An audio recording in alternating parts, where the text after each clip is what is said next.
Congress and the administration for an event we're calling Ignition. The future be achieved with alignment across government, industry, our more than 60 Artemis Accords partners, and the greater space-loving community. Ignition is about more than setting direction. It's about undertaking grand, world-changing endeavors and actually achieving them. This is the moment we reject the status quo, challenge what is broken, embrace what worked on July 20th, 1969, and reject what stands in the way of extraordinary outcomes. NASA is leading the greatest adventure in human history, and it's only just begun. It's time to start believing again.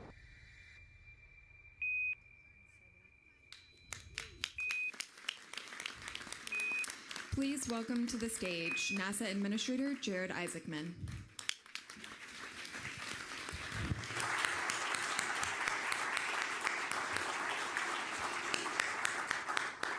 Good morning, everyone. So we are calling today's event Ignition because it represents the start of a transformative journey for NASA.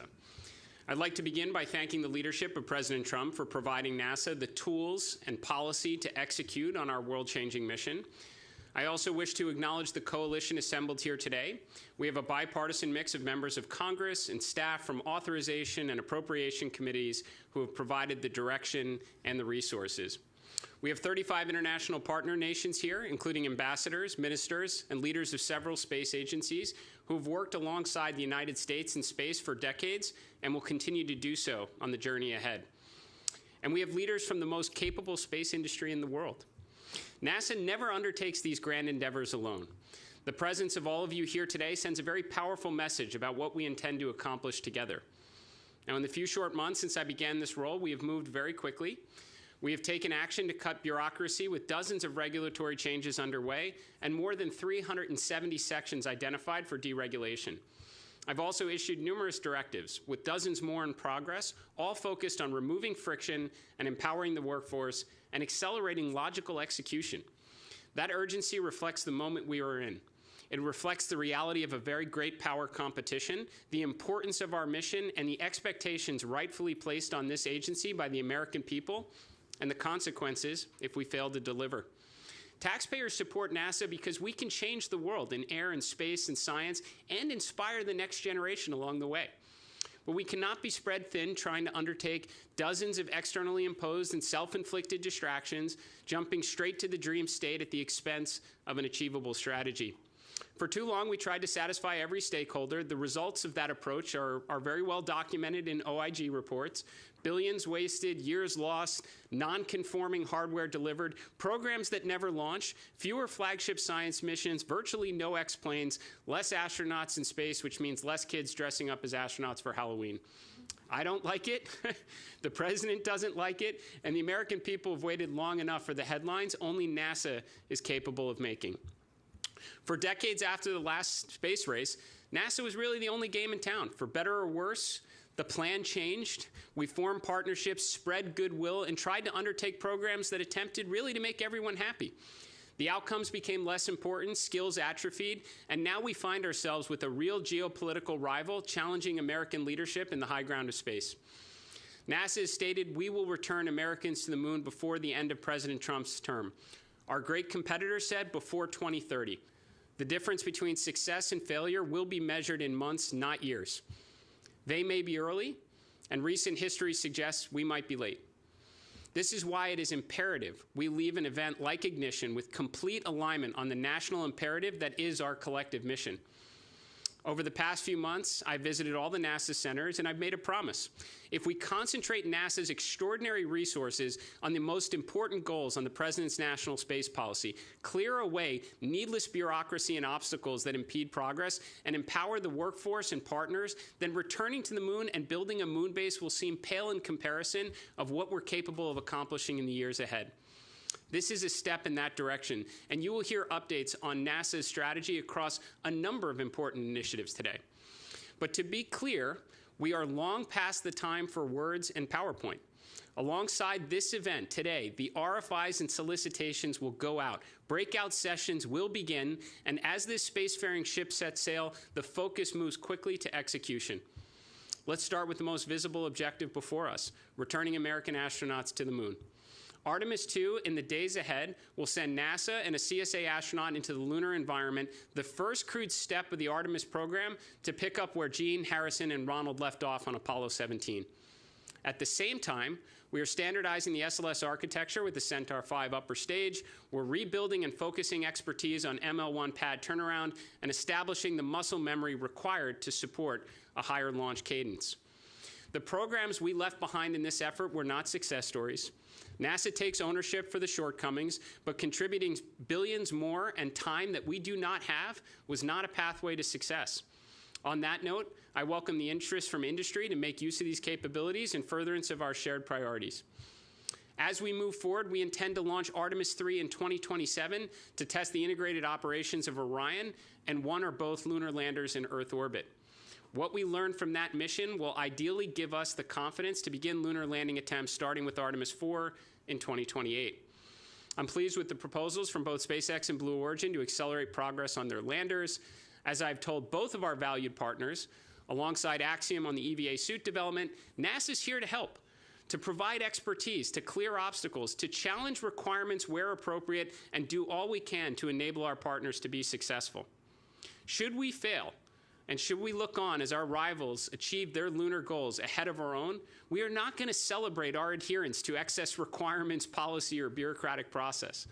This revised, step-by-step approach to learn, to build muscle memory, to bring down risk and gain confidence is exactly how NASA achieved the near impossible in the 1960s. But this time, the goal is not flags and footprints. This time, the goal is to stay. Today, we are providing a demand signal for frequent crewed missions well beyond Artemis 5. We intend to work with no fewer than 2 launch providers with the aim of crewed landings every 6 months with additional opportunities for new entrants in the years ahead. America will never again give up the moon. That brings us to the next step, building the moon base. It should not really surprise anyone that we are pausing Gateway in its current form and focusing on infrastructure that supports sustained operations on the lunar surface. Despite some of the very real hardware and schedule challenges, we can repurpose equipment and international partner commitments to support surface and other program objectives. It's worth pointing out that shifting NASA workforce priority to the surface, which has lots of advantages for safety, tech demonstration, and science, it's really the proving ground for future Mars initiatives, does not preclude revisiting the orbital outpost in the future. We will build the moon base in 3 phases. Phase 1 endeavors to support industry by moving from infrequent, bespoke efforts to a templated approach that will generate significant learning through experimentation.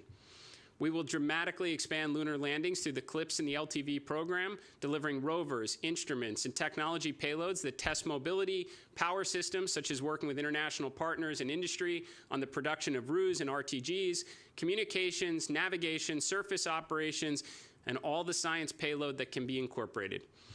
Phase 2 transitions from experimentation to semi-habitable infrastructure and routine logistics with the aim of supporting regular astronaut operations on the surface. It's at this point we anticipate seeing the significant contributions from our great partners like JAXA's pressurized rover. Phase 3 takes advantage of the affordable mass-to-surface capabilities that cargo HLS will inevitably provide in the years ahead and enables the permanent infrastructure necessary to sustain a human presence, such as Italy's proposed habitation module. The moon base will not appear overnight. We will invest approximately $20 billion over the next 7 years and build it through dozens of missions, working together with commercial and international partners towards a deliberate and achievable plan. Just as there was Mercury and Gemini before Apollo, there will be an evolutionary path to building humanity's first permanent surface outpost beyond Earth. And we will take the world along with us as they follow along on the NASA Moonbase website and watch the assembly through lunar relay and observation satellites. At the same time, NASA will never give up its presence in low Earth orbit. The International Space Station has served humanity well, but it will not operate forever. The transition to commercial stations must be thoughtful and set up industry for success.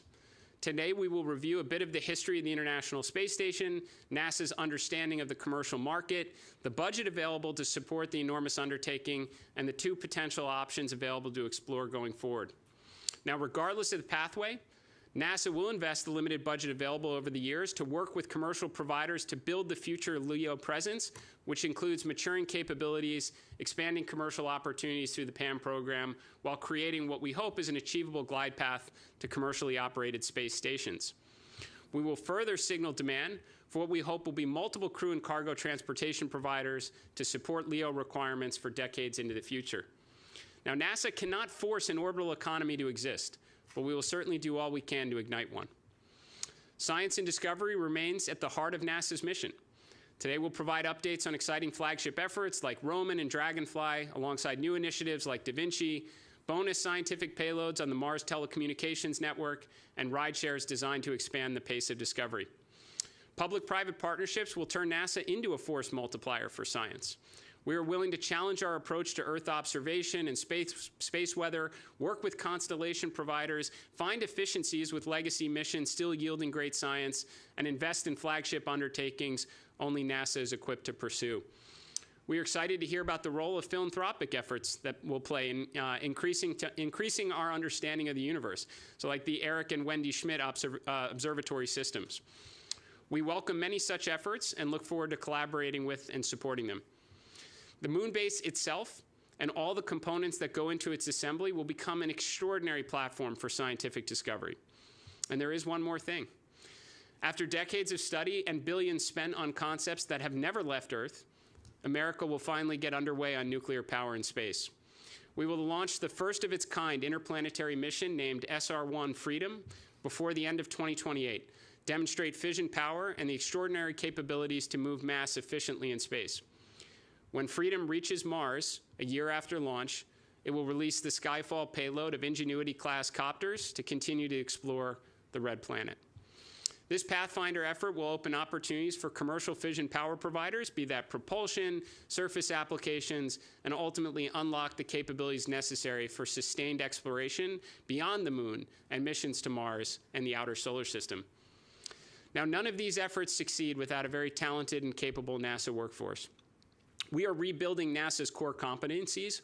We are converting thousands of contractor positions to civil service and restoring the engineering, technical, and operational strengths expected of the world's most accomplished space agency. We are expanding opportunities for interns and early career professionals. In partnership with OPM and NASA Force, we are creating pathways for experienced talent from industry to serve at NASA through term-based appointments. And we are seeking to open opportunities for NASA employees to gain experience in the aerospace industry that is leading the world. Undertaking the near impossible should be extraordinarily difficult. It will require competence, ownership, dedication, and a great sense of urgency. We will recognize and reward only the hardworking contributors who deliver the intended outcomes. On that point specifically, we do not expect our partners to do this alone. We will embed NASA subject matter experts across the supply chain, attached to every vendor, subcontractor, and every part on the critical path, from Artemis acceleration to building the moon base. We will challenge the status quo where appropriate and help solve problems and pull in production. But to be very clear, we are not going to sit idly by when schedules slip or budgets are exceeded. Expect uncomfortable action, if that is what it takes, because the public has invested over $100 billion and has been very patient with respect to America's return to the moon. Expectations are rightfully very high.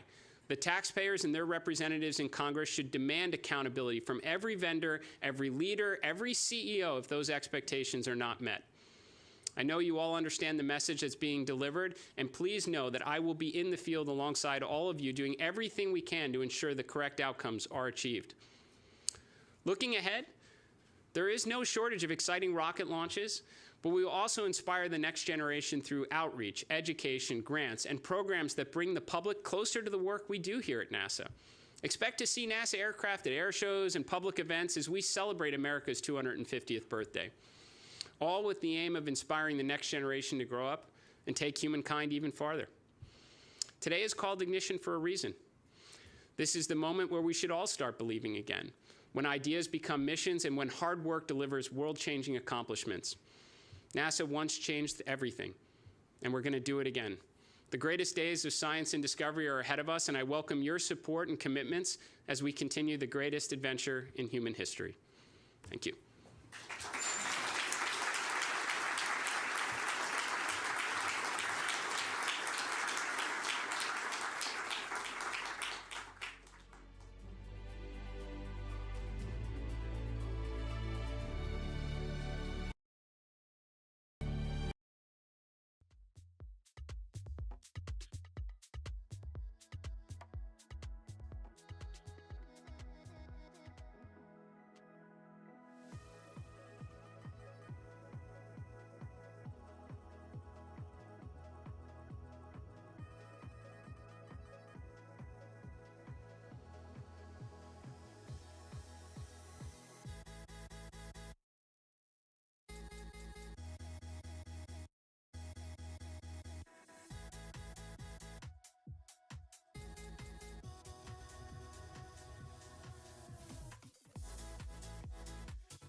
Please welcome to the stage Acting Administrator of the Exploration Systems Development Mission Directorate, Dr. Lori Glaze.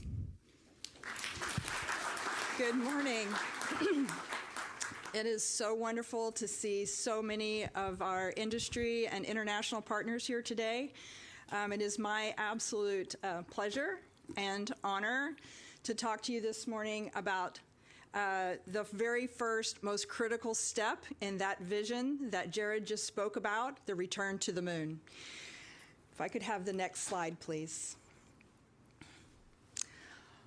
On February 27th, just a couple of weeks ago, the administrator announced his bold plan to increase the cadence of missions under the Artemis program to achieve the national objective of returning to the moon, of returning our American astronauts to the moon and establishing an enduring presence. This includes standardizing our vehicle configuration, adding an additional mission in 2027, as Jared just alluded to, and undertaking at least one crewed surface landing every year thereafter. The revised sequence enables a more rapid cadence to retain our muscle memory. We've talked about our muscle memory that's been developed during launch and flight operations, and ensures that the critical landing systems are tested with crew before attempting operations on the lunar surface, dramatically reducing our mission risk. To enable these changes, as Jared just spoke to, NASA will engage in a concerted hardware, software, and analysis acceleration effort. The effort will redeploy the workforce to engage more directly with our providers, to provide relief if needed, and bring some of the manufacturing in-house if necessary. Looking beyond Artemis 5, NASA plans to work with at least 2 launch providers, initially targeting landings every 6 months, with the potential to increase the cadence as the capabilities mature.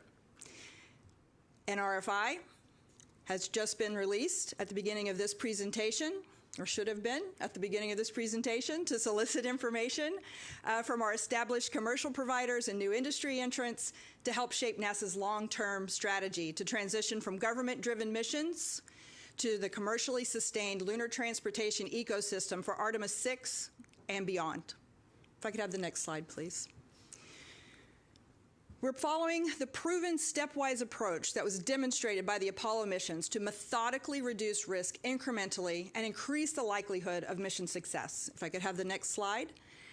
With Artemis, we're applying the same stepwise approach. Each step needs to be big enough to make progress, but not so big that we take unnecessary risks given and based on our previous learnings. In this model, Artemis 2, as we all are aware, will demonstrate Orion crewed operations, including critical tests of environmental control and life support systems and manual spacecraft maneuvering as part of a proximity operations demonstration prior to the translunar injection. Artemis 3 is now being replanned as an Earth orbit test flight, demonstrating integrated launches with rendezvous and docking demonstrations with one or both of the lander providers. Artemis 4 will perform the first crewed landing in early 2028, and Artemis 5 is targeted later in 2028 to further accelerate towards establishing the lunar base. If I could have the next slide. I'm going to take a couple of moments to talk about Artemis 2. Near and dear, this is the very first critical step in the success of this plan. We've got to successfully complete Artemis 2. And I got a lot of great things to tell you about it. Next slide.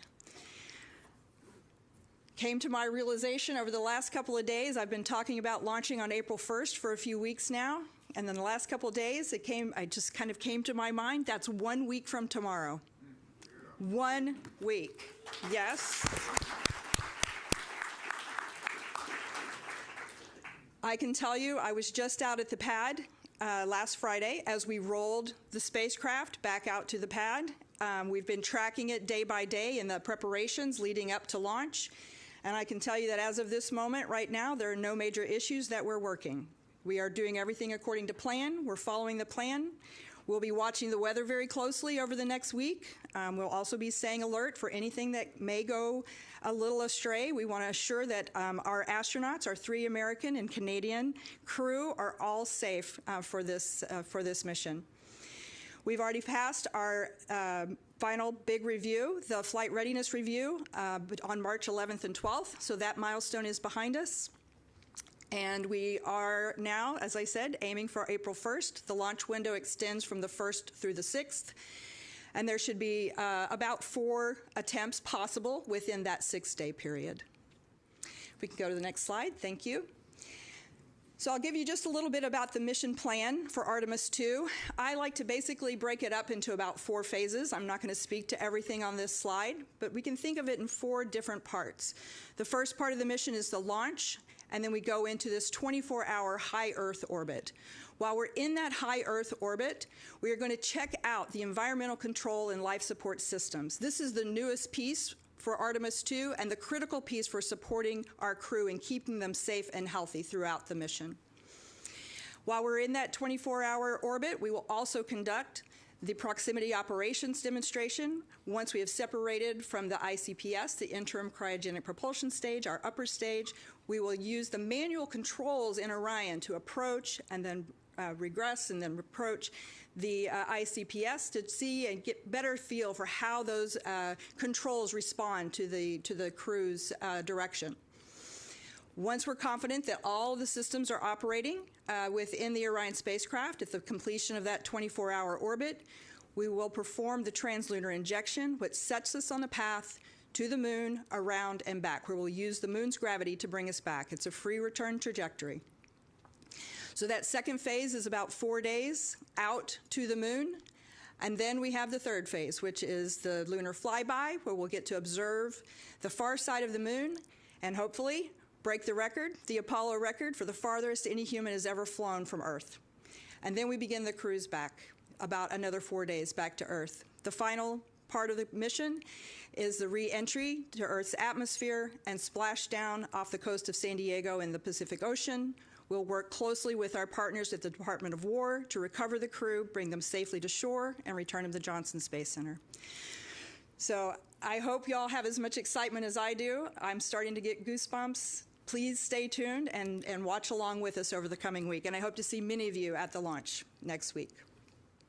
If I could have the next slide. Oh, it's up already.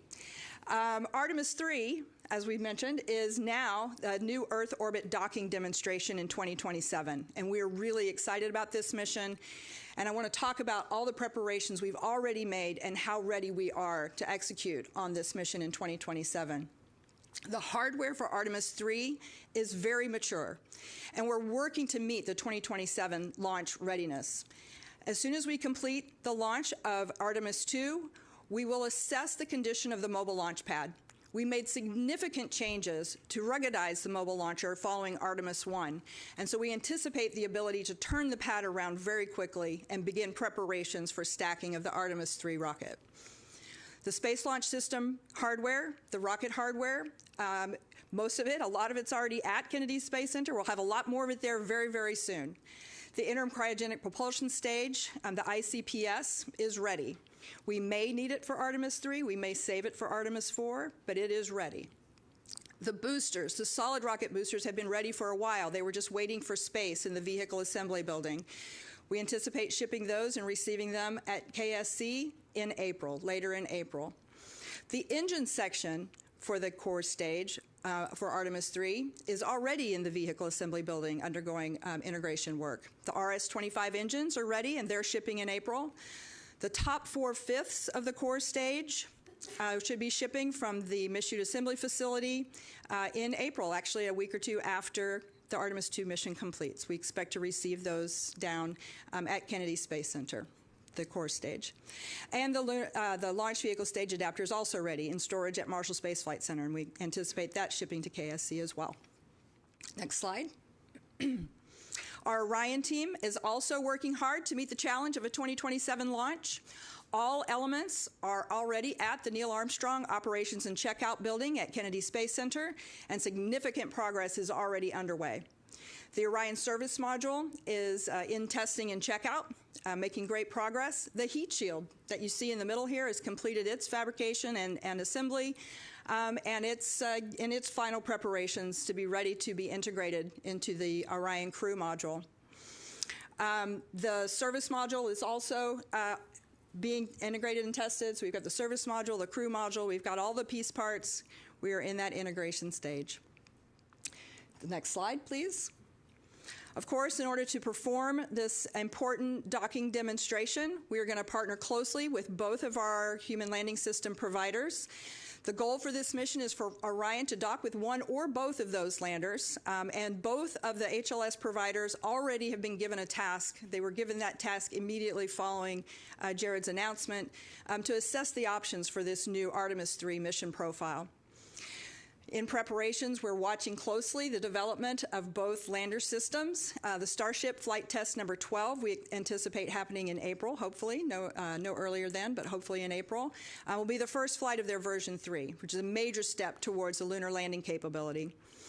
The Blue Origin, Mark 1, which is their predecessor to the Mark 2 human lander.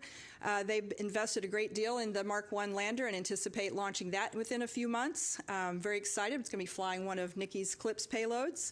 And we'll be watching. There's a lot of commonalities with the systems needed for the human lander that will buy down risk with this Mark 1 mission.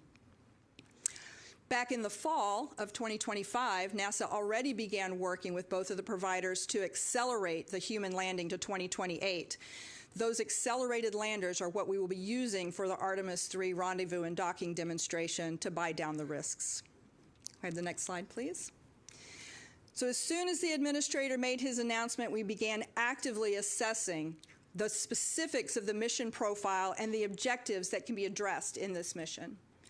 The new mission will endeavor to include a rendezvous and docking with one or both commercial landers, as I said, from SpaceX and Blue Origin.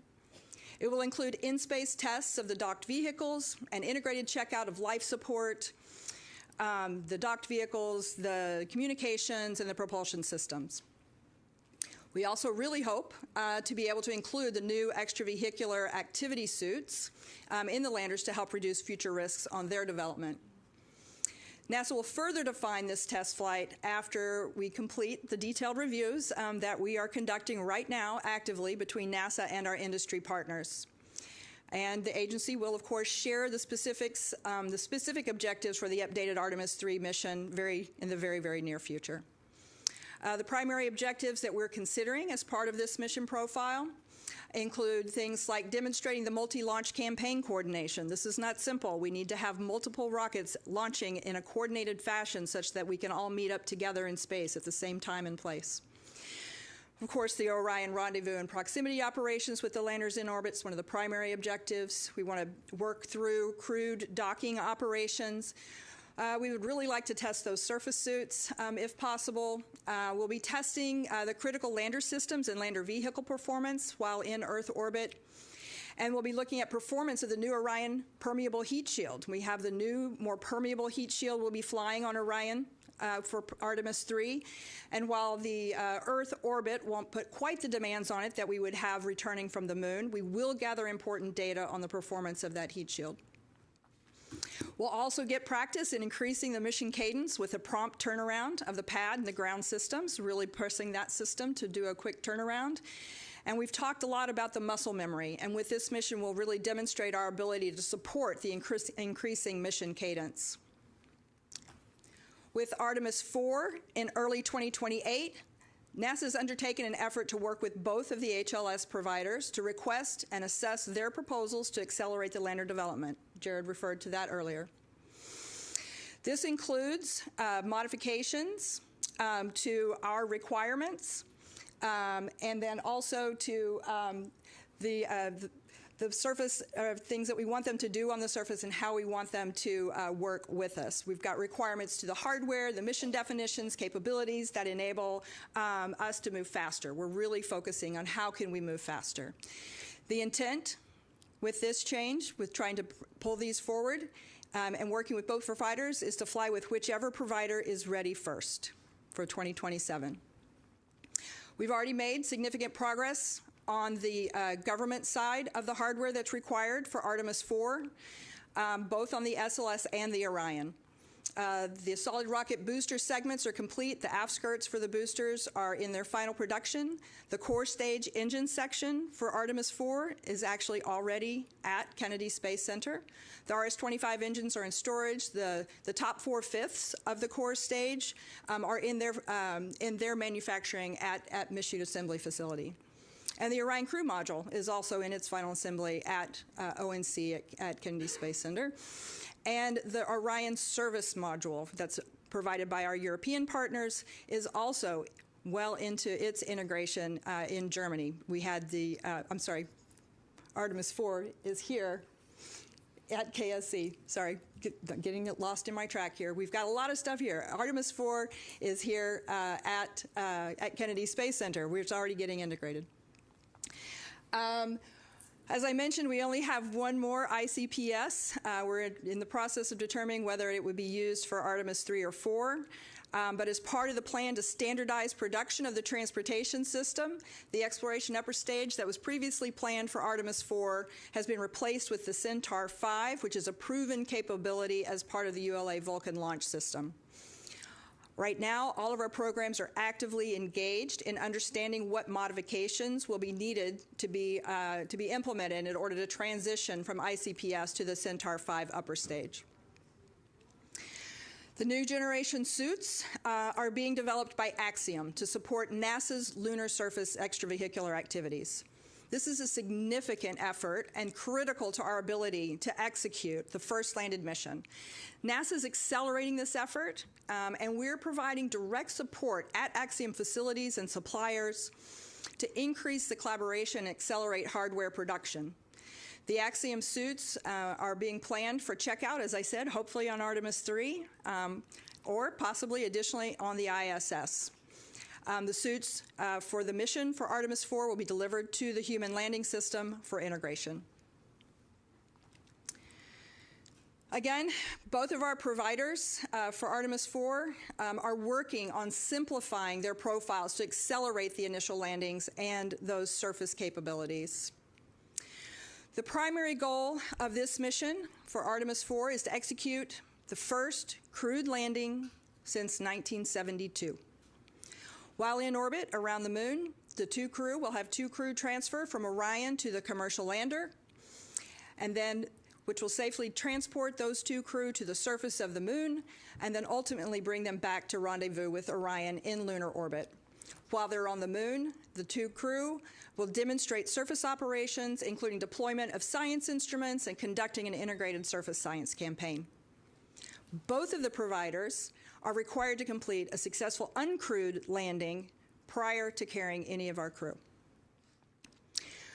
We've been looking and talking with both of the providers. SpaceX has been considering alternatives of their current Starship design, of the HLS Starship design, while implementing a more streamlined approach to try and speed things up and pull things forward. The Blue Origin approach implements existing capabilities that they have today as a stepping stone toward their eventual full capacity architecture.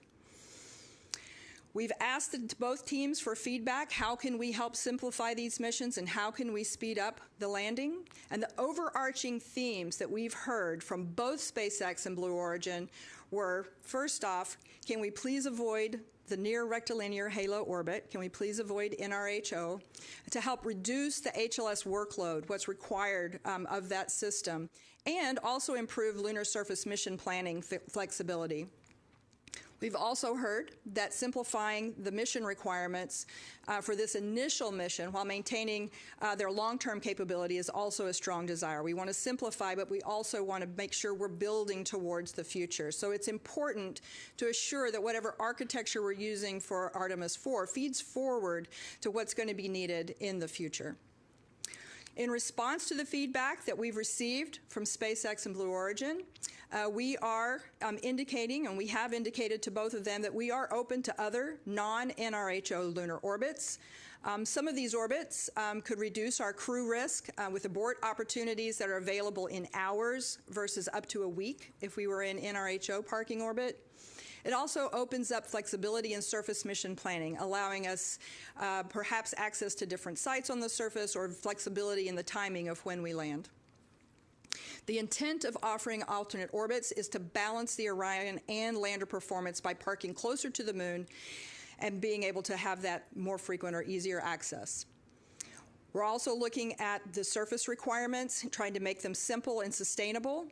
We're looking at more flexible surface planning that supports simplified interfaces, leading to accelerated development. We are, of course, also looking for maintaining that long-term capability. So the simplification of the requirements allows us to focus on achieving the near-term goals while also preserving the long-term goals through evolution of the lander capabilities to support our exploration goals. Looking forward in working with the providers and with our teams within NASA, we're very focused on looking at the cross-program and mission planning. There are critical Orion interfaces, and those interface definitions need to be updated. They require being updated to trying to understand what it means in these new parking orbits that are closer to the moon and different mission profiles. So we're in the process of assessing that all right now. Moving on to Artemis 5, which would be the second landed mission in late 2028, as we begin our preparations for a lunar base. There is significant hardware, again, already in development for Artemis 5. Orion Crew Module, European Service Module, this one is in Germany still, but we expect it to be delivered next fall. They're on an excellent yearly cadence of providing those service modules. We've got engines in production, boosters in productions, and the core stage already also in manufacturing. So I'd like to wrap up here. I just want to hope to close with the impression that you'll take away that we are enthusiastic and excited to execute on these accelerated timelines. The new Artemis 3 mission standardizes the architecture and will reduce risks ahead of the first lunar landing. We have the hardware, we have the skills, we have the capabilities to accelerate, and we know this administration is committed to removing any of the obstacles that are slowing us down. We're also prepared to advocate for increased supply chain criticality, and we're poised to deploy the NASA workforce to build components ourselves if necessary. We're already embedding NASA personnel at key contractors and suppliers as active, not passive, participants in the supply chain to assure that the key components that we need are not keeping us from landing on the moon first.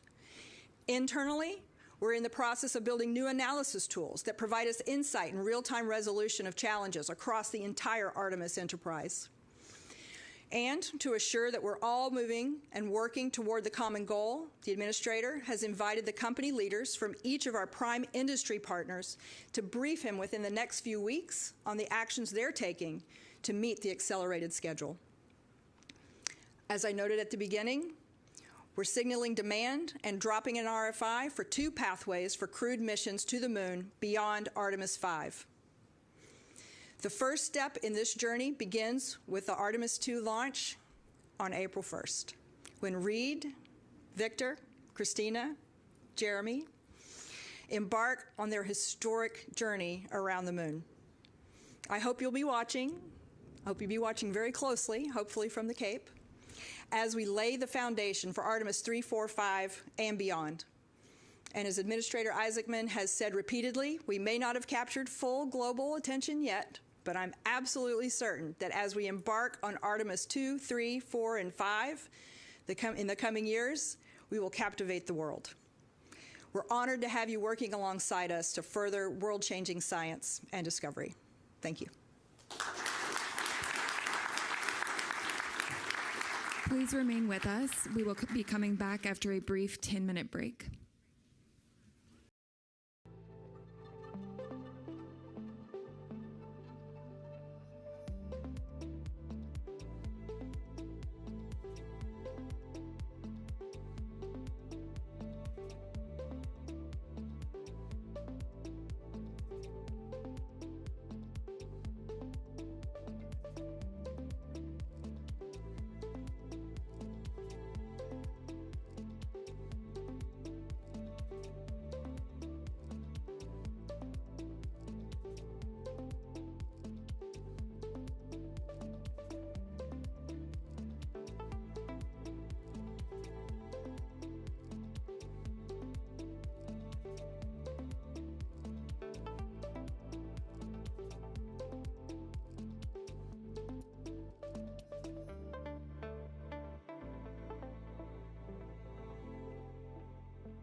Welcome to the stage, NASA Moonbase Program Executive, Carlos Garcia-Galan.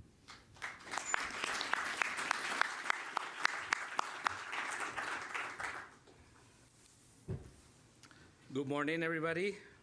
I'm Carlos Garcia-Galan. I'm your Moonbase guy. The first thing I want to do, though, is I want to address the Gateway program. National space policy is prioritizing sending astronauts back to the lunar surface and also building an outpost on the moon. When we evaluated the current Gateway architecture, which is focused on building an orbiting outpost, while that is still relevant for future exploration goals, is not required to accomplish our primary objectives. As a result, we're announcing today that NASA is pivoting the Gateway architecture to focus on building the moon base. We're going to focus the resources, the people, and all of our efforts on the surface and any orbital supporting elements to achieve that. There were other considerations that we assessed when making this decision. For example, the HLS providers and the performance penalties that we're incurring in trying to get to the orbit that we had selected for Gateway, and some other challenges that are still ahead of us with developing the modules and putting them in orbit. For example, right now we were projecting to achieve the first initial capability in 2030s, and as you're going to see today, we have a lot of things between now and then that we want to be focusing on. Consequently, we're going to be starting to work on evaluating what is it that we have today in terms of hardware, capabilities, facilities, and we're going to basically shift those to be focusing directly on what we're going to do on the surface of the moon. NASA, working together with our industry partners with Gateway and also our international partners, are going to be putting together options and concepts on how we take everything we got and we make it work for us towards building the moon base. Many facilities that we were using were already designed for an evolving architecture with the orbiting outpost, so those will be easy to transition. For example, our laboratories that we were going to use for integration test verifications, we're going to be transitioning those. Also, we have significant amount of hardware in advanced state, like the power and propulsion element, which you're going to see later on today how we're going to transition that to meet one of our near-term objectives. In addition, the Habitation and Logistic Outpost module, which is also being built here in the United States, there's many subsystems and components that potentially we could use in other habitation modules for the moon base. So all of that is just beginning today. We're going to do it together with our partners. And in addition to like hardware and facilities, the NASA Gateway team, it is going to pivot to also focusing on our objectives on the surface of the moon and some of the other things we're going to hear about today. Additionally, we're working with our international partners to basically make this transition together, figure out how we repurpose the partnerships that we have, and we go hand in hand in this transition, this pivot to the surface of the moon.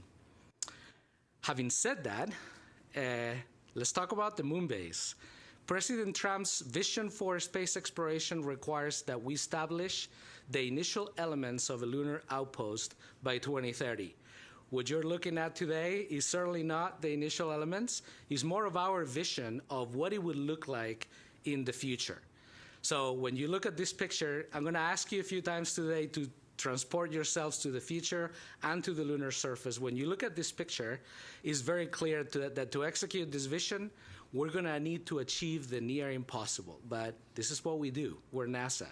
We're going to have to deploy systems in very high cadence that will survive extremes in temperature, illumination, and very complex and rugged terrain with very steep slopes.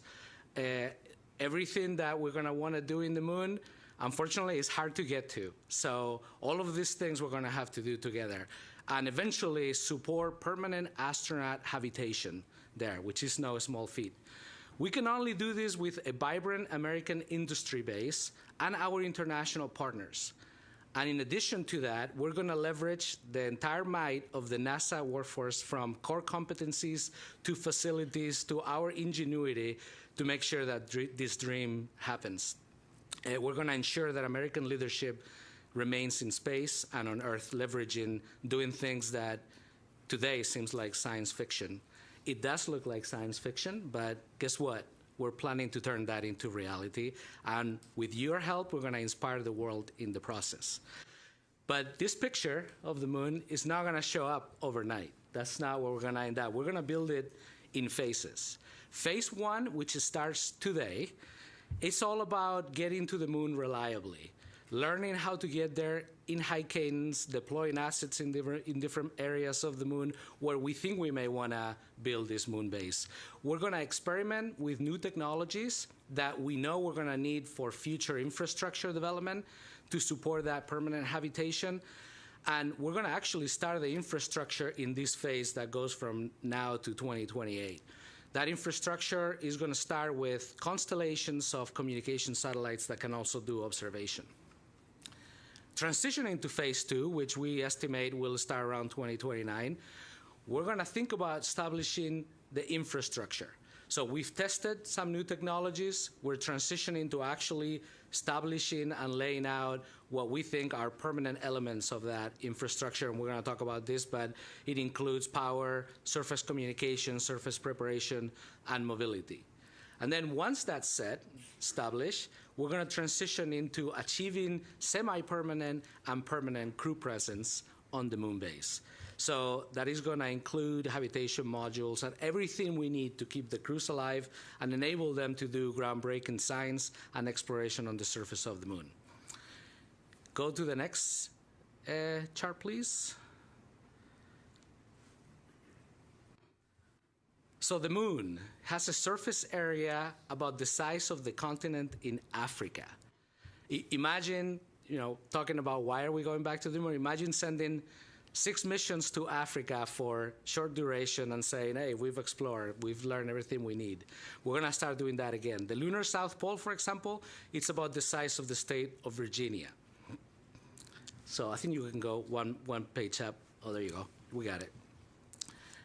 This false color image that you see is the dramatic terrain that's in the lunar South Pole.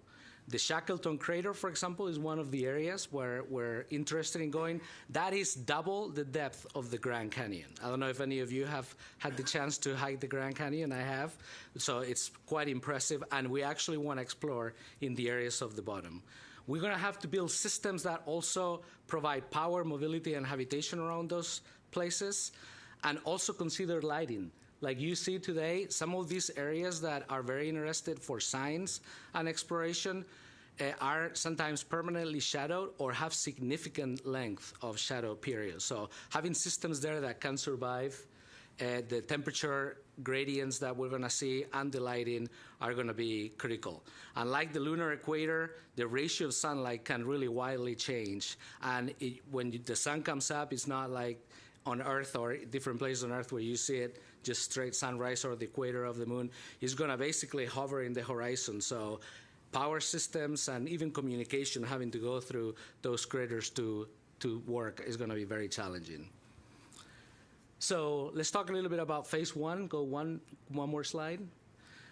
Phase 1, these are the top-down objectives to establish the types of things we're going to need in the missions that I'm going to talk about in a minute. We want to achieve high-rate, reliable surface access. Talked about that. Establish the ground truth for the moon-based landing sites. We have a ton of data from satellites, a little bit of data from rovers and other probes and landers we've sent, but there's nothing like going there and experiencing that environment that I was talking about, and prospecting and looking around. So we need to do that in phase 1 with a high rate of assets. We also need to test and experiment on the technologies that we think we're going to need. They're not a nice to have, they're a must have. We got to make sure that we understand how those are going to work in that environment. And we're going to host the first crewed mission to the South Pole in this phase. So if you're an astronaut, transport yourself back. If you look at the perimeter of the moon base, you're basically going to see, of course, your ride to the moon and back to Earth. You're going to see other landers that were there before you, and then several of other landers and rovers that we were using to achieve that high rate and that prospecting. So this is kind of what it would look like. To achieve that, go to the next slide. We're investing significantly and projecting about 25 launches, 21 landings in that period of time. We're going to put about 4,000 kilograms of payloads on the surface. So the payload capacity is going to drastically change. We're hoping changing the paradigm of what we've been able to do on the moon. We're going to also deploy 2 lunar orbital comm satellite constellations to have reliable comm and observation. And then we're going to do technology demonstrations like radioisotope heating units, which are key to address some of the challenges we were talking about before. If you go to the next slide, these are just imposed on the picture some of the things that we're planning to do. I talked about the constellations that will give you navigation, comm, and observation. We're going to have drones on the moon, and I'm going to talk a little bit more about that later. Well, of course, we'll have the human landing system. We're going to use the CLIPS program that we have today, drastically expanding that to do that high cadence of landers. And then we're going to do a series of different demonstrations. And some of these key missions I'm going to talk about in more detail in a minute. But certainly the radioisotope heating units to survive the night, lunar terrain vehicles, rovers of different kinds, all of those are in our plans. Go to the next slide. I'm going to start talking a little bit about some of the key characteristics of the key assets that we want to put in there. So lunar terrain vehicles. These vehicles are about the size of a golf cart. There's 2 versions of them. One is going to be crewed, and one is going to be uncrewed. The crew version, of course, is going to allow the astronauts on an EVA suit to move around farther distances from their landing site, potentially going from the landing site to the areas where we're going to start setting up some of the elements of the moon base. And the uncrewed version, equally important, is where we're going to be able to do exploration and prospecting. We're going to put payloads on them, maybe some of the technology demos. Imagine perhaps a lunar terrain vehicle with an RHU attached to it, or maybe carrying something related to surface preparation to see what things work and what things don't. Can this thing, push a rock on the moon? Can we level? Those type of things we're going to explore. And here you have some of the key characteristics, 500 kilograms. It can go up pretty steep slopes. 20 degrees doesn't seem like a lot, but if there's any cyclists here, you know that that's pretty impressive. Surviving 150 hours in the shadow and about a speed of about 10 kilometers per hour. Let's talk about the next one, lunar drones. We're calling this Moonfall. So I'm pretty excited about this one. This is built on the legacy of the Ingenuity helicopters on Mars. Obviously, we can't have helicopters on the moon, but we're going to take everything we learned from GNSS systems and the avionics, all of that, to build this. It's going to be used for site surveillance and terrain survey. We want to send this to places that are hard to reach, which is, by the way, points where maybe are the ridges where we see more sunlight, or maybe are places where eventually we may want to put a lunar cell comm tower. So we're going to send them to do the prospecting, and potentially they could host a variety of payloads as well, like an RHU, for example, to further survive the night. Here's a video with some of the characteristics. So the drones themselves are going to be independent from each other. They're independent spacecraft. We'll bring them in and basically deploy them as the spacecraft is coming in. And each drone is going to be capable of basically several propulsive hops that can go about 50 kilometers each in total. And then it's about 150 seconds from launch to landing on each hop. And then eventually we'll place them in a place when we run out of fuel, where maybe they can, if they have something that allows them to survive the night and stay longer periods of time, we can leave them there and have a function like maybe communications or something like that. Of course, everything we talk about is going to have pretty awesome cameras. The next one is that I want to talk about is communications and observation satellites. Communications is key. We can put all the assets we want, but if we cannot get their data back, or even look at prospecting from the top to see what things are doing, or bring you along for the ride, we're going to get much lower value of that. So building a constellation of satellites, we're very, very used to this on Earth, as you know, GPS, communications anywhere in the world. We got to establish that on the moon as well. So we want to increase the throughput to about more than 500 megabits per second. We want to increase and establish a good amount of surface lengths to orbit lengths, and basically being able to communicate with our assets anytime we want. We're also going to start establishing protocols. So, I mean, all the stuff we're going to put on the moon, we want to make sure that it's, standard. And even though the initial set may not have those requirements, we want to test some stuff in phase 1. So maybe by phase 2 or 3, we can deploy those protocols and have a unified comm system on the moon as we develop other capabilities. If you go to the next one, another one I'm excited about, the Viper rover. Viper is also another golf cart-sized rover. It's built, it's tested, it's ready for a ride, and now we're going to give it one.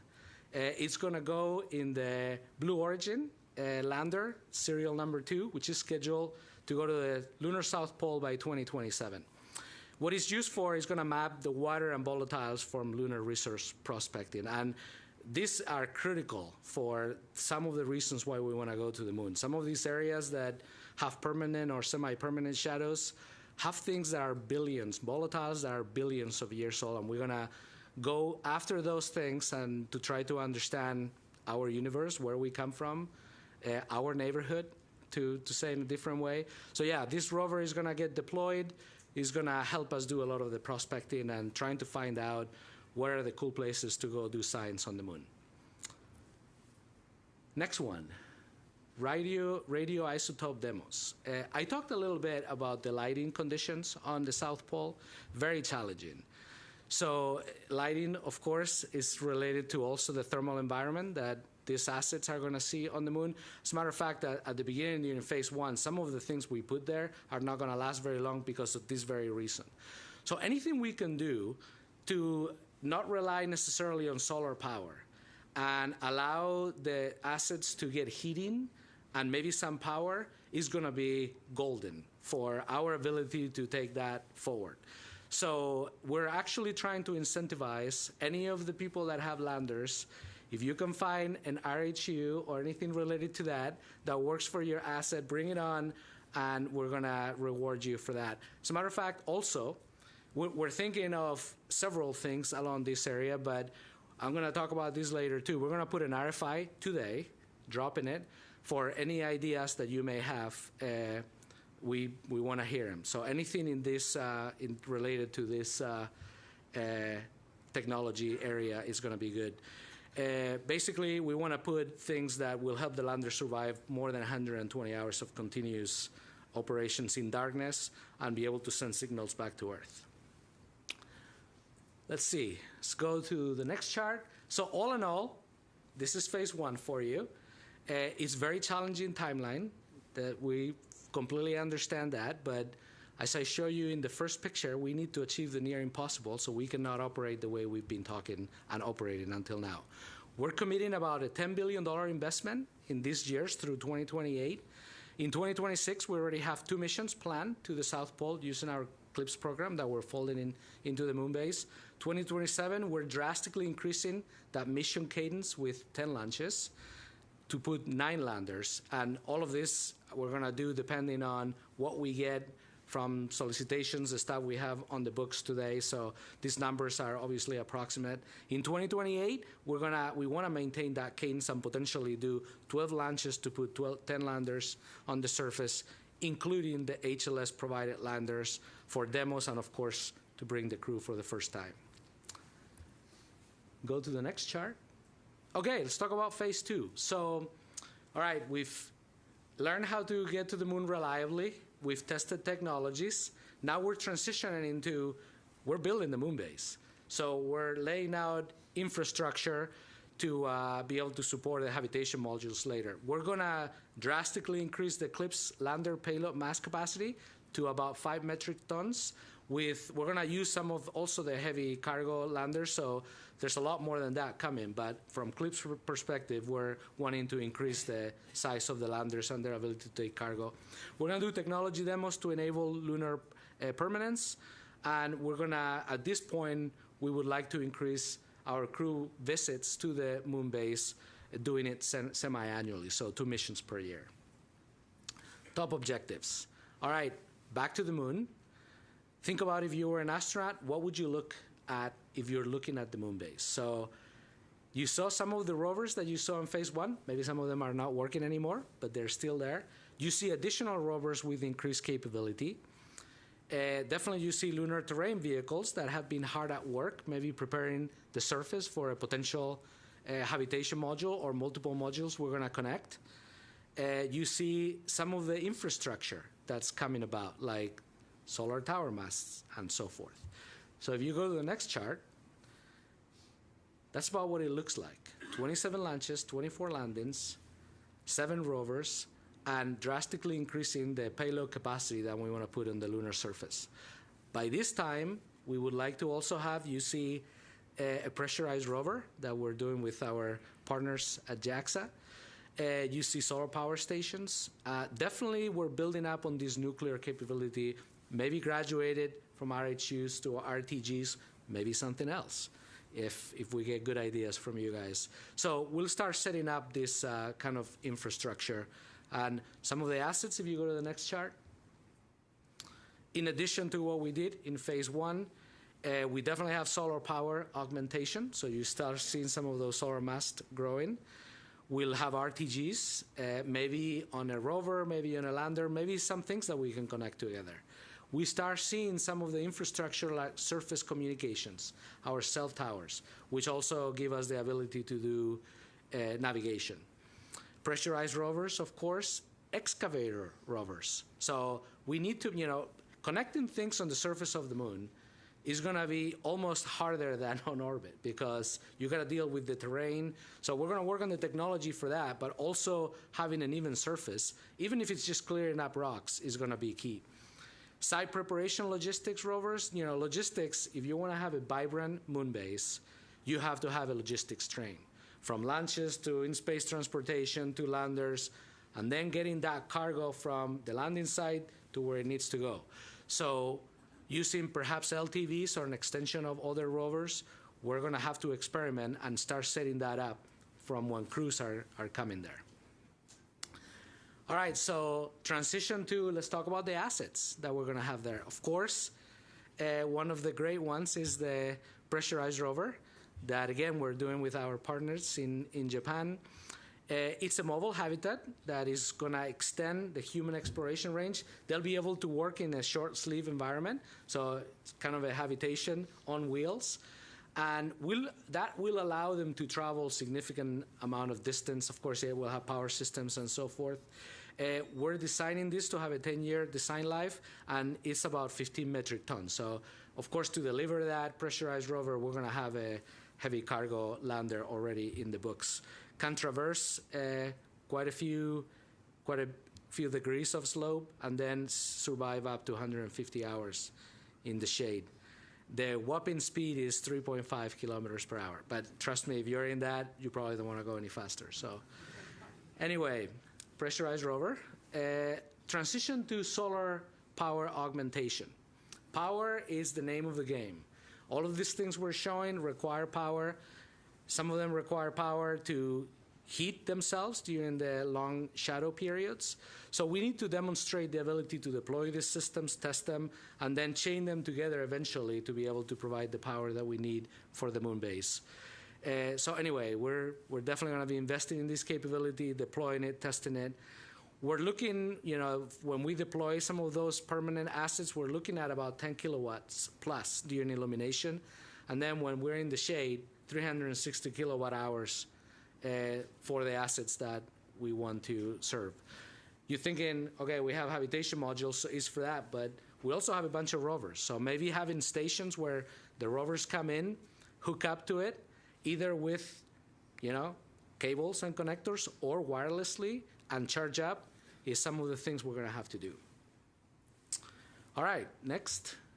In the theme of infrastructure, which is really the theme of phase 2, surface communication. So we want to establish and expand the network to enable more throughput, more connections, constant communication with our surface assets.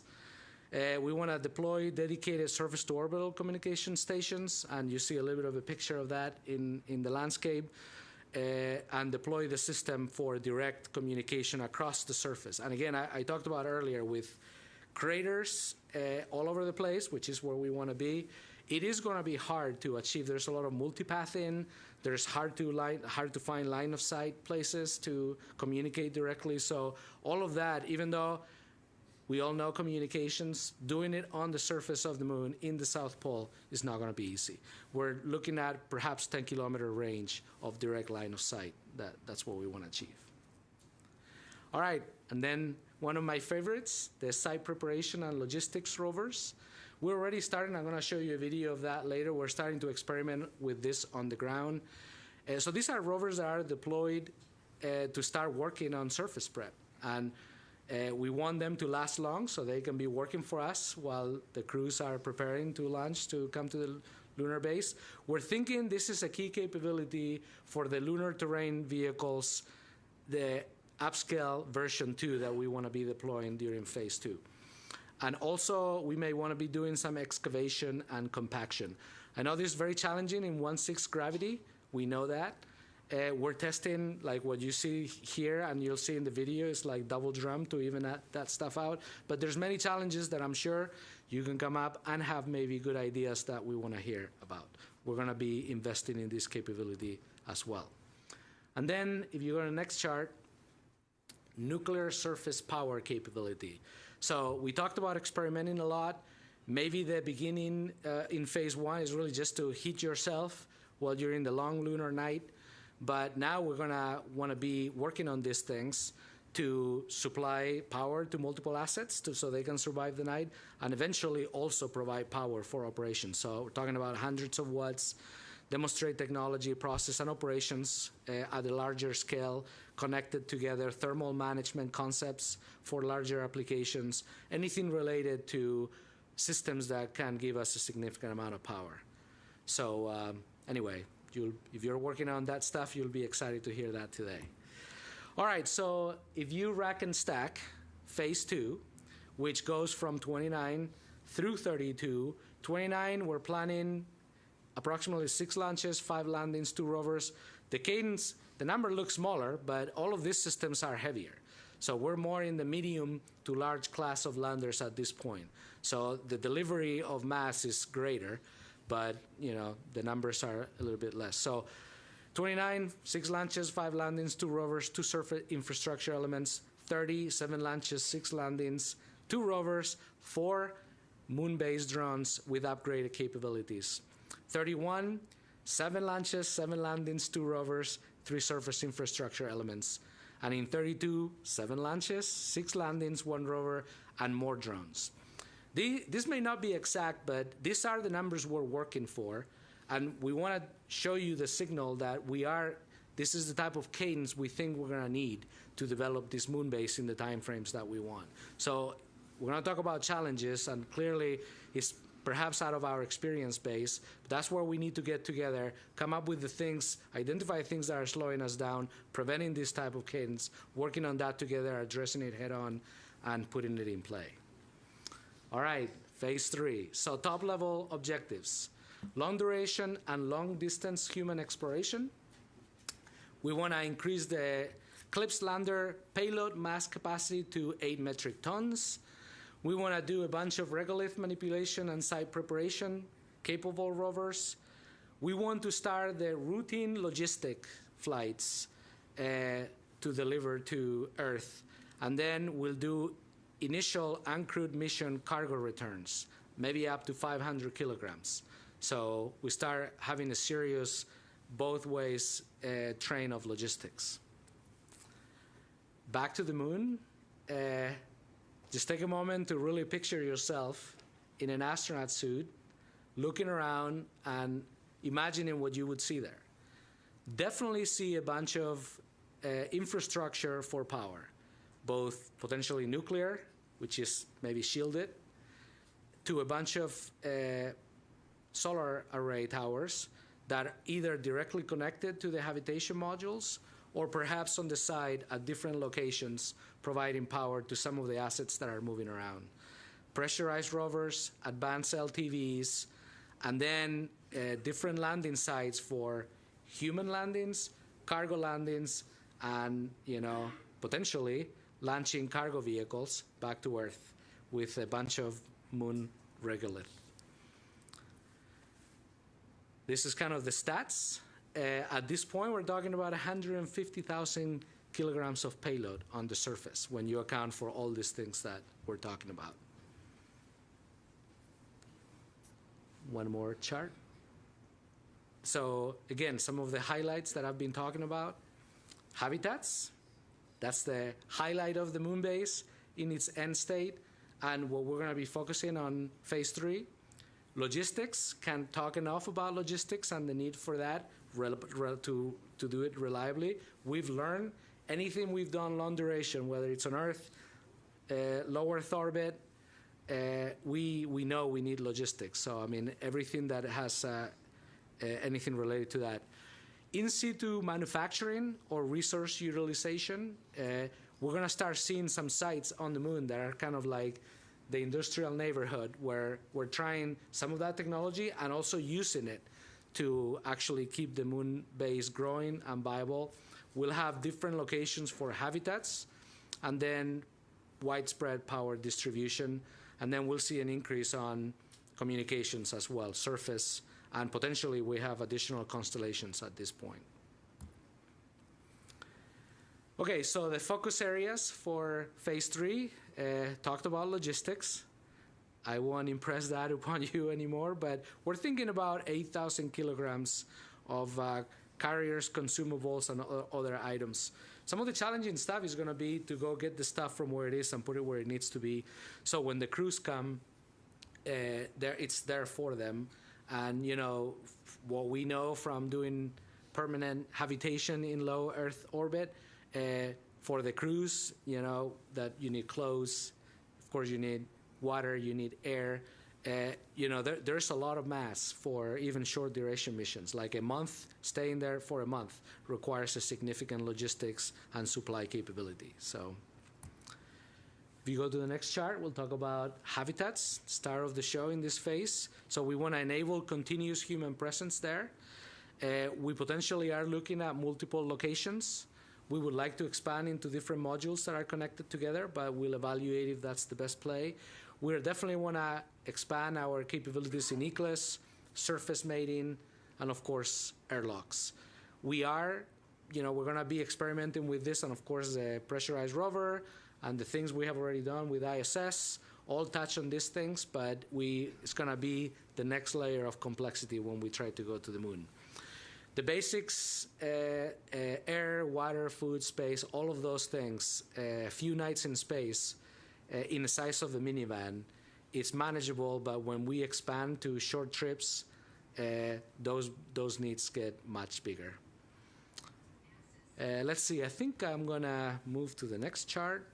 Cargo return. So initial demo we'll do in phase 2, but here we wanna use it at full scale. So at phase 3, we want to definitely increment and implement a capability of a mass goal of 500 kilograms sustainably. So here we'll put our science returns, critical hardware, and anything we can do to inspire the world will have a place in our cargo return missions.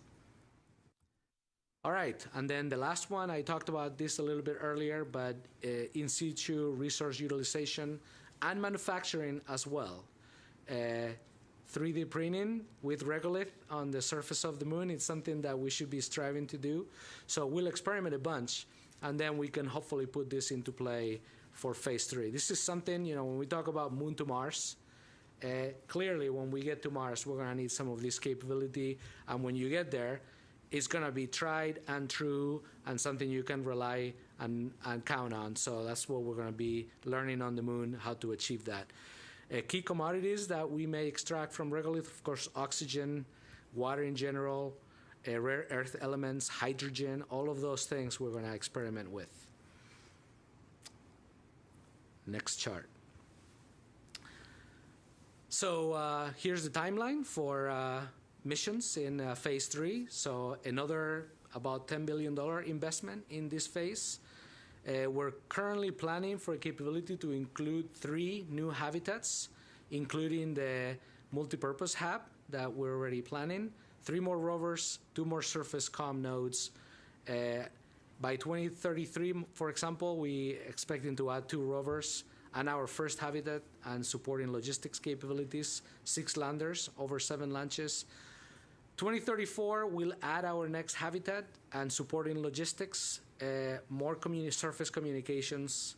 2035, 1 more rover, perhaps another habitat, supporting logistics, and a bunch of launches and landings. And then in 2036, potentially more habitation volume and all the things that come with that. In total, when you rack and stack the 3 phases, this is what you end up with. So it's pretty impressive, equally challenging. Remember, trying to achieve the near impossible here. And this is what's going to take to accomplish this goal. So I'm not going to rack and stack these numbers for you, but you have it there. You're going to start getting your brain around it. All right, so the next chart. We talked about some of the things that we want to experiment on the moon. Of course, we can also do that on Earth. We've already started.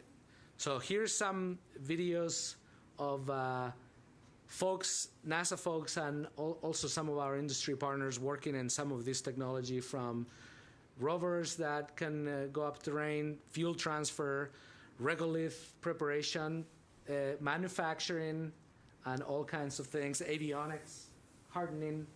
All of these things we're already investing in, and some of these things, surface mating and docking, some of these things are ready to go to get, they're just waiting for a ride and a lander to get to the lunar surface and basically showcase what they can do, and that's what we're going to start with.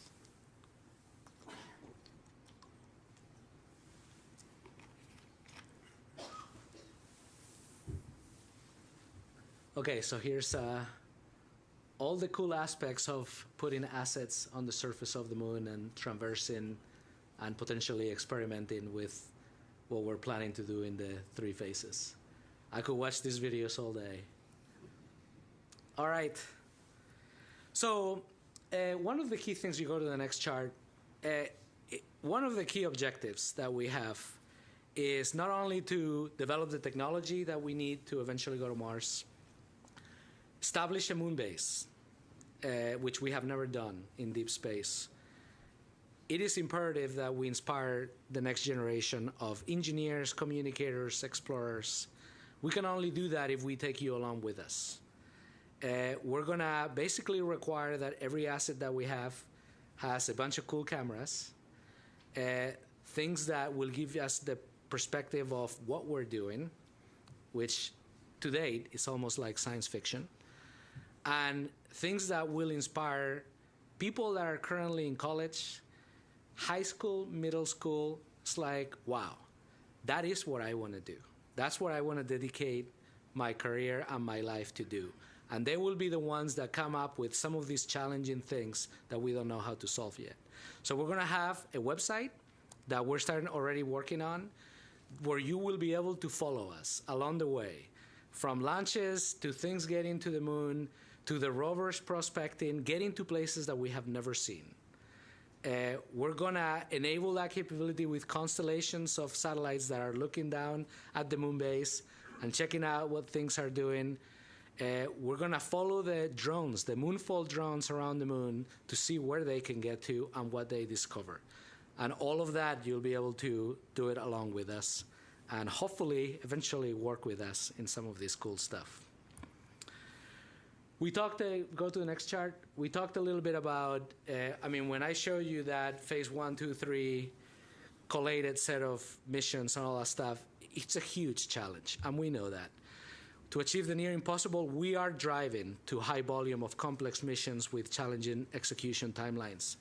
We know we're going to stress the supply chain. Maybe as of today, supply chain is not ready for this. We're going to basically need to access reliable facilities that allow us to do the very unique testing that we have to do for surface operations. Manufacturing capacity and capability, technology maturation. All of those things we understand. That's why we dropped the RFI today, to get your ideas on what can we do better, what's slowing you down, what are things that could turn your capability to enable us to turn science fiction into reality. What are those things? Bring it to us. In addition to that, and you heard Administrator Isaacman talk about that earlier, we're going to use the NASA workforce in a way that perhaps we haven't in the past, especially recently. We're going to make sure that these missions are as reliable as we can make them. We don't want to impede the innovation from industry, but the things that we know how to do, we're going to embed. So we're going to really focus our NASA workforce to basically helping you in industry, providing solutions. If you want them to work in line, they will be working in line, and then also reviewing the things that you're doing to make sure that we have a good shot. We're going to take a lot of shots on goal. We want to win a lot of games as well. So we're going to put that into play, as well as we're going to do a review of our facilities. Some of them have unique capabilities that nobody else has, and we want to make those available for you so we can do this together. So again, we need your ideas. Drop them in the RFI. Okay, so we've talked a lot about what are we doing. Now we're going to talk a little bit about how we're doing it.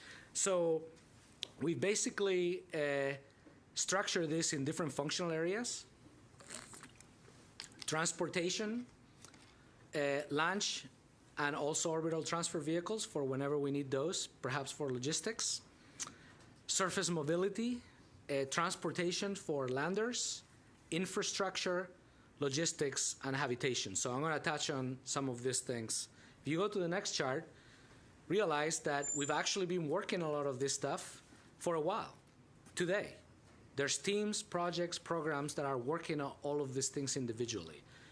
What we want to do, and this chart is not to project a future org or anything like that, the point we want to make here is that every asset, every kilogram, all the lunar exploration resources that we have are going to be focused on one thing, and that is to build the moon base. We're going to partner with our science teams to really think about what are the capabilities we need, what are we deploying, what's the science that should go with it, and put it all together. If you go to the next chart, I'm going to basically step through some of these things.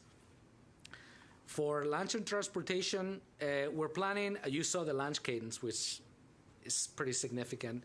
Moonbase will leverage Kennedy Space Center's launch service program and the deep space logistics projects to their expertise to manage, sustain commercial lunar delivery services. Building from our reliable surface assets with access, which we're going to set up and starts in phase 1, we will manage a commercial mixed fleet strategy that enables diverse, flexible mission support, standardized delivery interfaces. We're also thinking that, we're going to help with, perhaps helping with, get the landers, get the infrastructure, and maybe have basically a conveyor belt of landers, payloads, ready to launch, put them in the rocket type of thing. Moving forward, of course, landers, key thing. Here's a picture of some of the things that we have been projecting through CLIPS and HLS, things we have today: low mass, medium class, and heavy class landers. If you go to the next chart, the CLIPS program is one of the tools we're going to leverage pretty heavily. So originally, CLIPS was set up to enable low cost, more risk tolerant, lunar payload delivery opportunities, basically to incubate new US-led industry base to work on landers and capabilities to deploy them. What we want to do requires a lot more than that, so we're drastically expanding the CLIPS program. So the lander payload delivery capability is going to now go through phase 3, potentially beyond. We want to increase mission reliability, and that starts now. We're putting things in the contract updates that we're doing to allow you to leverage the NASA expertise for both inline work and also, us looking over things that you're doing and areas where we can help. Also to increase the mission quantity and cadence. To achieve this goal, I'm gonna have some procurement charts also coming up, and we're gonna talk about extensively tomorrow, but we're gonna release 2 new requests for proposal for task orders to support phase 1. So it's taking what we have today with the current providers and expanding that. And then we're gonna structure a way in which you can leverage on the NASA workforce more than you could before. And then we're gonna release a follow-on CLIP solicitation to support phase 2 and 3, where we're gonna open up again and expand the pool of providers potentially that can bid on those things. So definitely a WASIS for CLIPS, and hopefully you'll get to read the solicitations and the stuff we're putting out today and be excited to participate in this building the moon base with us. All right, large cargo landers, not gonna talk about much of this because this is already in play with the HLS program. So quite a bit of capability that it's in process of being available for, especially for phase 3, for phase 2 and 3 for us. Go to the next chart. Transportation elements. So we talked about the land services. We'll have new lander opportunities with the solicitations that we already talked about. And some of the CLIPS deliveries are kind of summarized here. And again, we'll focus on the details all of this tomorrow with open sessions and also closed sessions with existing providers. Next chart. Okay, infrastructure. So here's where we're going to talk about communications and also power. So I'm going to step through this. And in this chart, I'm going to talk a little bit about the evolution that we are looking for. So when we talk about communications, here's the different things we're going to have wholesale at the different phases. So phase 1, we talked about the constellation of comm with observation, and as a bonus, if we can get navigation, we'll strive for that. Then phase 2, you get to the definite navigation on the on-orbit constellations in addition to surface communication, and potentially we'll also entertain the possibility of doing an atomic clock demo. So eventually we can build a very reliable navigation system on the surface. So the evolution, if you go to the next chart, please, the evolution of this in phase 1, and I've talked through some of these capabilities already, but I wanted to kind of put it in a summary. So orbital comm, PNT, relay, deploy. We're going to deploy our initial 5 satellite constellation that's already in progress, and we're going to look to add a second constellation that's dissimilar to that. One of the things we want to do is get in there and put significant observation capabilities and start playing around with protocols that we can then count on in the future. Phase 2, we go to the surface for permanent surface cell towers, and then simultaneous support and comm from different assets. And then this is where we start building the navigation infrastructure. Phase 3, is the surface communications, expanded capability with standard protocols, and the same thing for navigation. Next chart is gonna dive into the surface power. So click one more, and of course we'll start with solar and regenerative fuel cell type of technologies.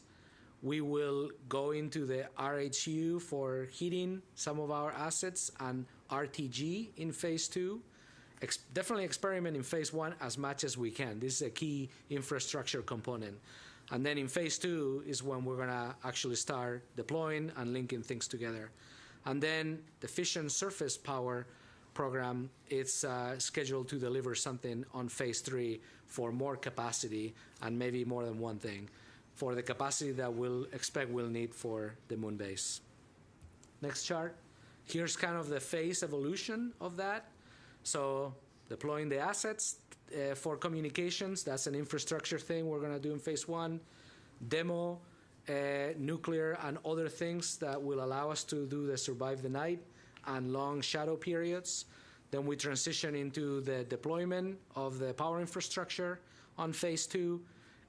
Solar and nuclear, and then, completing that and distributing that to all the assets during phase 3.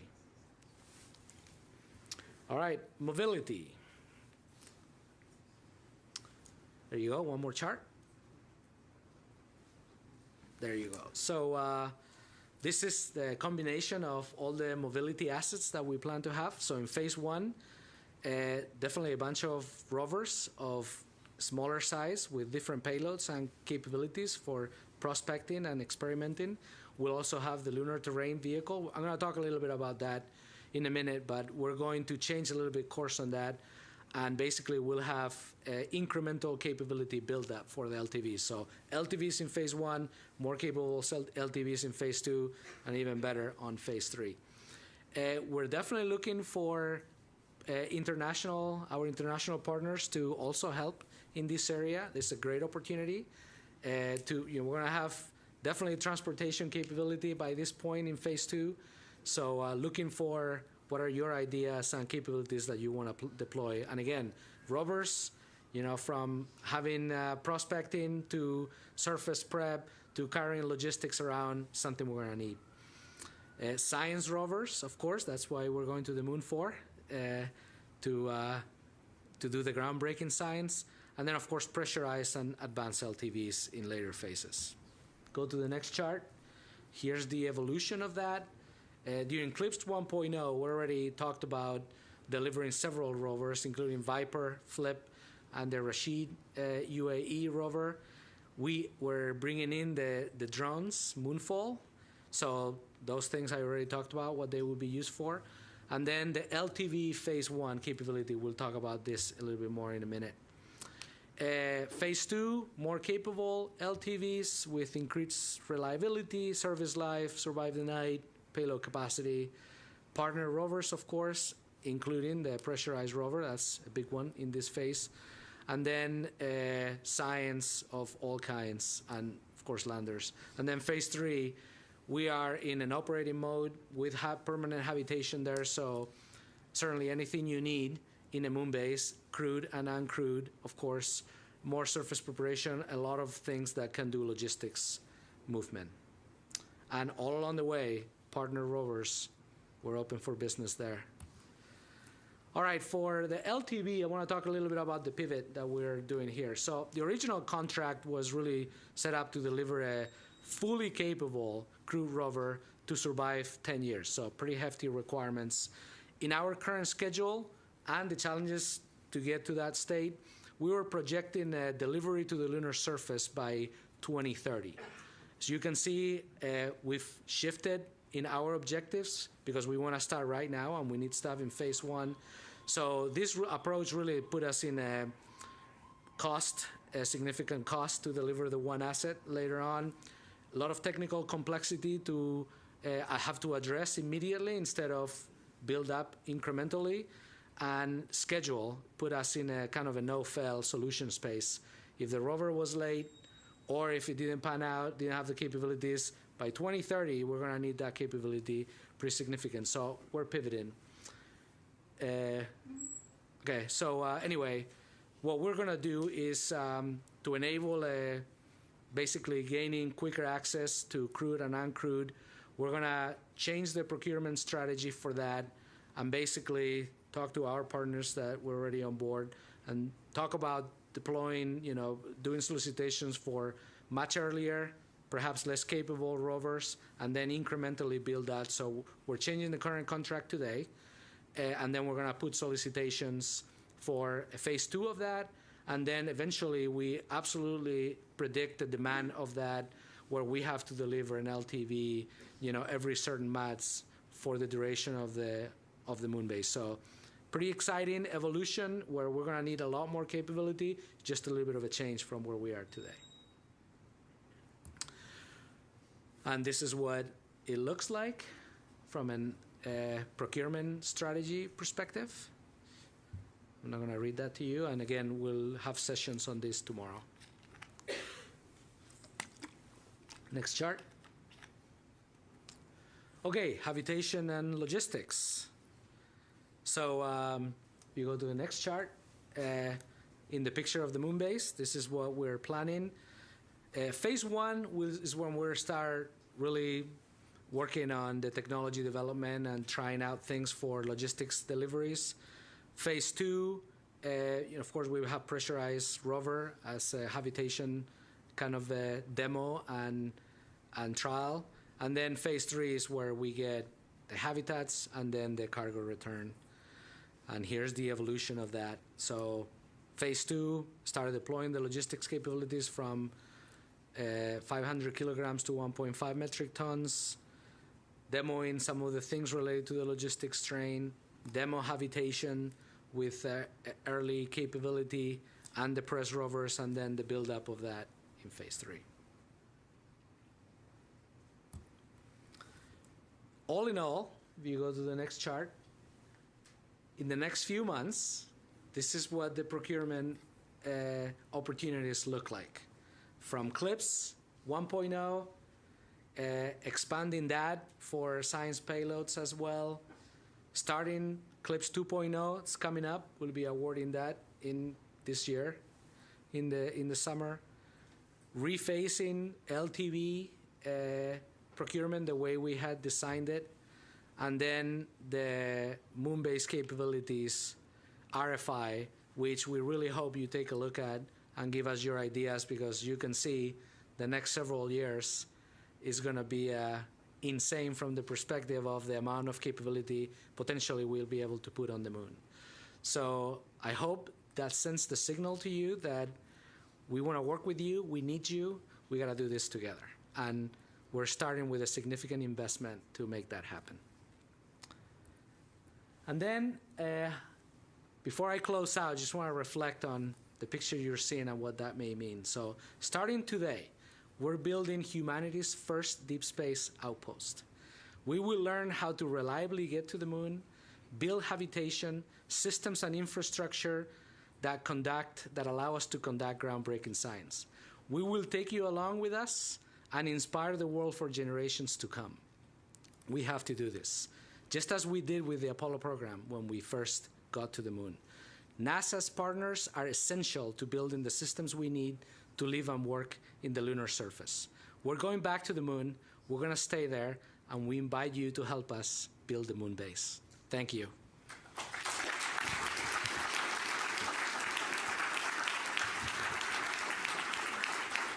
We will now be taking a break for lunch, which is staged in the lobby, so please feel free to move about as you see fit.